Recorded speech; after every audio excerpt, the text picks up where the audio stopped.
Assalamualaikum warahmatullahi wabarakatuh. Yang terhormat Ibu Dwi Retnawati MPD selaku dosen pengampu mata kuliah statistik dan rekan-rekan HKI sekalian. Baiklah, di sini kami akan mempresentasikan makalah kami. Perkenalkan, saya Ristianti dari kelompok 5 ingin menjelaskan tentang penyajian, penjelasan, penafsiran, dan penarikan kesimpulan perhitungan statistik deskriptif hasil penelitian, yaitu bab 15. Adapun hasil-hasil perhitungan statistik deskripsi agar bermakna dan menjadi informasi yang berguna dan perlu disajikan, dijelaskan, ditafsirkan, dilakukan penarikan kesimpulan, dan hasil perhitungan statistik deskriptif yang perlu disajikan, dijelaskan, ditafsirkan, dilakukan penarikan kesimpulan meliputi skor tertinggi dan skor terendah, rata-rata dan standar deviasi, tabel distribusi, frekuensi, dan presentasi. Adapun materi pertama yaitu tentang penyajian, penjelasan, penafsiran, dan penarikan kesimpulan hasil perhitungan rata-rata dan standar deviasi berdasarkan skala pengukuran 1 sampai 5 dihubungkan dengan dimensi variabel penelitian. Interpretasi terhadap tingkat kinerja guru didasarkan pandangan Palan tahun 2007 yang membagi 3 tingkatan skor rata-rata pada skala pengukuran 1 sampai dengan 5. Kelompok pertama rata-rata 1 sampai 2,33 adalah pada tingkatan rendah. Lalu nilai skor rata-rata 234 sampai 366 adalah pada tingkatan sedang, dan nilai skor rata-rata 367 sampai 5 adalah pada tingkatan tinggi. Lalu cara menjawab dari hal-hal di atas yaitu yang pertama, rumusan masalah seberapa besar tingkat kinerja guru ditunjukkan pada tabel 16.1 dan 16.1 menunjukkan berdasarkan rata-rata tingkat kinerja guru dimensi membuat program pembelajaran tinggi rata-rata 4,30, standar deviasi 0,75, dimensi melaksanakan pembelajaran tinggi rata-rata 4,25, standar deviasi 0,48, dan dimensi melaksanakan penilaian pembelajaran tinggi rata-rata 4,17, standar deviasi 0,82, dan kinerja guru secara keseluruhan tinggi rata-rata 3,42, standar deviasi sama dengan 0,80.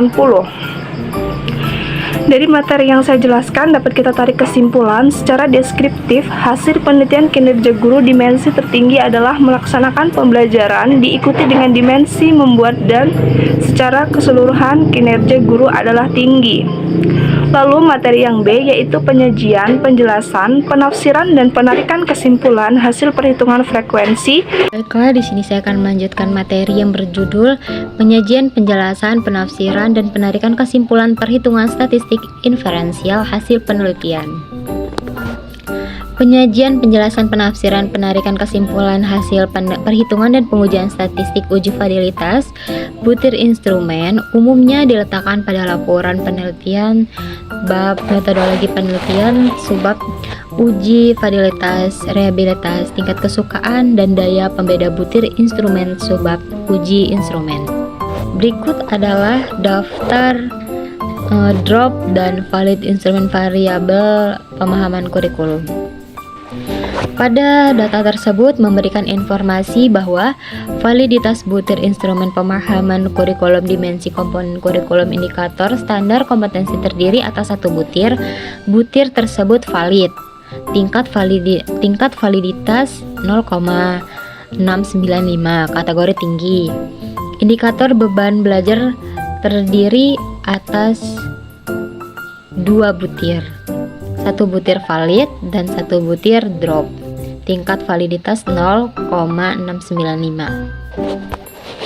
Dan data tersebut menunjukkan bahwa validitas butir instrumen pemahaman kurikulum, dimensi pengembangan kurikulum, indikator RPP terdiri atas 2 butir. 1 butir valid dan 1 butir drop. Tingkat validitasnya adalah 0,944, kategori sangat tinggi. Indikator bahan ajar terdiri atas 1 butir. Butir tersebut valid. Tingkat validitas 0,720. Nomor 2, penyajian, penjelasan, penafsiran, dan penarikan kesimpulan tarif kesukaan dan daya pembeda butir instrumen penelitian. Yang A. Penyajian, penjelasan, penafsiran, penarikan kesimpulan, tarif, kesukaan, butir instrumen penelitian. 1. Uji normatif data. Uji normatif data menggunakan uji Lilliefors. Penyajian, penjelasan, penafsiran, penarikan kesimpulan hasil perhitungan dan pengujian statistik uji normalitas umumnya diletakkan pada laporan penelitian bab hasil penelitian dan pembahasan subbab pengujian, persyaratan analisis subbab uji normalitas data. 1. Uji Lilliefors menggunakan data tunggal. Untuk mengetahui apakah data yang diperoleh berasal dari populasi yang berdistribusi normal atau tidak, maka dilakukan uji normalitas dengan uji Lilliefors. Kriteria penguji normalitas adalah H0 ditolak jika L hitung lebih besar L label, atau H0 diterima jika L hitung lebih kecil dari L label. Dengan diterimanya H0 berarti dari penelitian berasal dari populasi yang berdistribusi normal.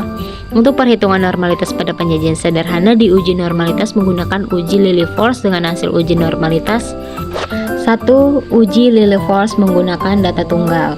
Untuk mengetahui apakah data yang diperoleh berasal dari populasi yang berdistribusikan normal atau tidak, maka dilakukan uji normalitas dengan uji Lilliefors. Kriteria pengujian normalitas adalah H0 ditolak jika L hitung lebih besar dari L label, atau H0 diterima jika L hitung lebih kecil dari L label. Dengan diterimanya H0 berarti dari penelitian berasal dari populasi yang berdistribusikan normal. Untuk perhitungan normalitas pada penelitian sederhana, diuji normalitas menggunakan uji Lilliefors. Uji Lilliefors data tunggal menggunakan skala taksiran. Uji Lilliefors data tunggal menggunakan data taksiran. Pengujian normalitas pasangan data Y dan X dilakukan dengan maksud mengetahui apakah sebaran data dari setiap variabel tidak menyimpang dari ciri-ciri data yang berdistribusikan normal. Jika normalitas data dalam penelitian ini dilakukan terhadap masing-masing variabel, untuk mengetahui apakah data berdistribusi normal dengan menggunakan teknik skala taksir Y atau X.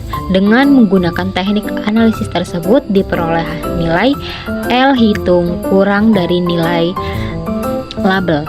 Dengan demikian dapat disimpulkan bahwa data kinerja guru disiplin, kerja, dan pelayanan prima berdistribusi normal.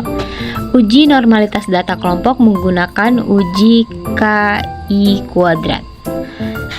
Data penelitian yang diperoleh berasal dari populasi yang berdistribusikan normal atau tidak, maka dilakukan uji normalitas dengan uji KI kuadrat.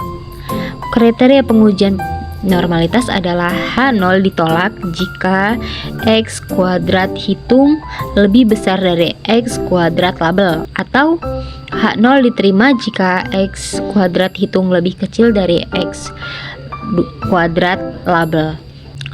Dengan diterimanya H0 berarti data dalam penelitian berasal dari populasi yang berdistribusikan normal.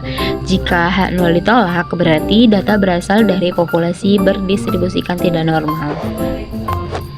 Selanjutnya, uji normalitas data menggunakan Kolmogorov-Smirnov. Pengujian normalitas dengan Kolmogorov-Smirnov atau variabel kinerja guru disiplin, kerja, dan pelayanan prima dimaksud untuk menguji apakah populasi distribusi normal atau tidak. Ketentuan pengujiannya adalah data variabel penelitian distribusi normal jika H0 diterima atau tidak berdistribusi normal jika H0 ditolak. Secara statistik ditulis dengan H0 artinya data populasi berdistribusi normal dan H1 data populasi tidak berdistribusi normal. Uji homogenitas data. Penyajian, penjelasan, penafsiran, dan penarikan kesimpulan hasil perhitungan dan pengujian statistik uji homogenitas data umumnya diletakkan pada laporan penelitian bab penelitian dan pembahasan subbab pengujian persyaratan analisis subbab uji homogenitas data. A. Uji Uji homogenitas data menggunakan uji Fisher. Pengujian homogenitas dengan uji Fisher menggunakan formula Heckler dimaksudkan untuk menguji apakah variasi kelompok data homogen atau tidak. Ketentuan pengujian adalah varians kelompok data homogen jika H0 diterima dan tidak homogen jika H0 ditolak. Artinya H0 adalah varians kelompok data homogen dan H1 adalah varians kelompok data tidak homogen. Contoh dari hasil uji homogenitas menggunakan uji Fisher dengan formula Heckler. Didapati F hitung sama dengan 1,25 sedangkan F tabel dengan A adalah 0,5, DK9 dan DK2 9 adalah 3,18. Karena F hitung adalah 1,25 lebih kecil dari 3,18 sama dengan F tabel, maka kedua kelompok sampai yaitu ke kelompok sampel dengan motivasi belajar tinggi dan kelompok sampel dengan motivasi belajar rendah adalah homogen. Assalamualaikum warahmatullahi wabarakatuh. Baik, di sini saya akan melanjutkan presentasi dari kelompok saya tentang D, penyajian, penjelasan, penafsiran, dan penarikan kesimpulan uji regresi. Penyajian penjelasan uji regresi dibedakan menjadi uji regresi sederhana, uji regresi ganda 2 variabel bebas dengan 1 variabel terikat, dan uji regresi ganda 3 variabel bebas dengan 1 variabel terikat. Yang pertama, penyajian, penjelasan, penafsiran, dan penarikan kesimpulan uji regresi sederhana merupakan bagian dari laporan hasil penelitian kuantitatif korelasi subbab pengujian hipotesis. Setelah subbab sebelumnya yaitu subbab deskripsi data dan subbab pengujian persyaratan analisis, sehingga pada bagian ini dimulai dengan menampilkan subbab pengujian hipotesis. Yang kedua, ada penyajian, penjelasan, penafsiran, dan penarikan kesimpulan uji regresi ganda 2 variabel bebas dengan 1 variabel terikat. Merupakan bagian dari laporan hasil penelitian kuantitatif korelasi subbab pengujian hipotesis. Setelah subbab sebelumnya yaitu subbab deskripsi data dan subbab pengujian persyaratan analisis. Sehingga pada bagian ini dimulai dengan menampilkan subbab pengujian hipotesis. Yang ketiga, penyajian, penjelasan, penafsiran, dan penarikan kesimpulan uji regresi ganda 3 variabel bebas dengan 1 variabel terikat merupakan bagian dari laporan hasil penelitian kuantitatif korelasi subbab hipotesis, pengujian hipotesis. Setelah subbab sebelumnya yaitu subbab deskripsi data dan subbab pengujian persyaratan analisis, sehingga pada bagian ini dimulai dengan menampilkan subbab pengujian hipotesis. Kemudian penyajian, penjelasan, penafsiran, dan penarikan kesimpulan uji komparasi. Yang pertama, ada penyajian, penjelasan, penafsiran, dan penarikan kesimpulan uji komparasi antar dua variabel dengan uji T.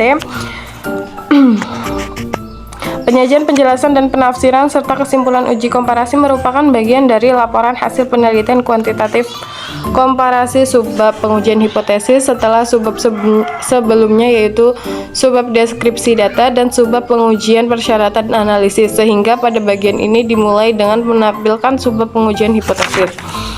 Yang kedua, ada penyajian, penjelasan, penafsiran, dan penarikan kesimpulan uji komparasi antar tiga variabel atau lebih dengan analisis of variance. Merupakan bagian dari laporan hasil penelitian kuantitatif komparasi subbab pengujian hipotesis setelah subbab sebelumnya yaitu subbab deskripsi data dan subbab pengujian persyaratan analisis, sehingga pada bagian ini dimulai dengan menampilkan subbab pengujian hipotesis. Ada F, penyajian, penjelasan, penafsiran, dan penarikan kesimpulan uji eksperimen. Pengujian eksperimen biasa dilakukan dengan kuasi eksperimen atau eksperimen semua dan juga dilakukan dengan eksperimen sesungguhnya. Eksperimen semu analisis statistik yang digunakan menggunakan uji T, sedangkan eksperimen sungguh-sungguh menggunakan analisis varian dua jalan. Yang pertama, Penyajian, penjelasan, penafsiran, dan penarikan kesimpulan uji eksperimen semu menggunakan uji T merupakan bagian dari laporan hasil penelitian kuantitatif eksperimen subbab pengujian hipotesis setelah subbab sebelumnya, yaitu subbab deskripsi data dan subbab pengujian persyaratan analisis, sehingga pada bagian ini dimulai dengan menampilkan subbab pengujian hipotesis. Yang kedua, penyajian, penjelasan, penafsiran, dan penarikan kesimpulan uji eksperimen sebenarnya menggunakan analisis of variance merupakan bagian dari laporan hasil penelitian kuantitatif eksperimen subbab pengujian hipotesis setelah subbab sebelumnya, yaitu subbab deskripsi data dan subbab pengujian persyaratan analisis, sehingga pada bagian ini dimulai dengan menampilkan subbab pengujian hipotesis.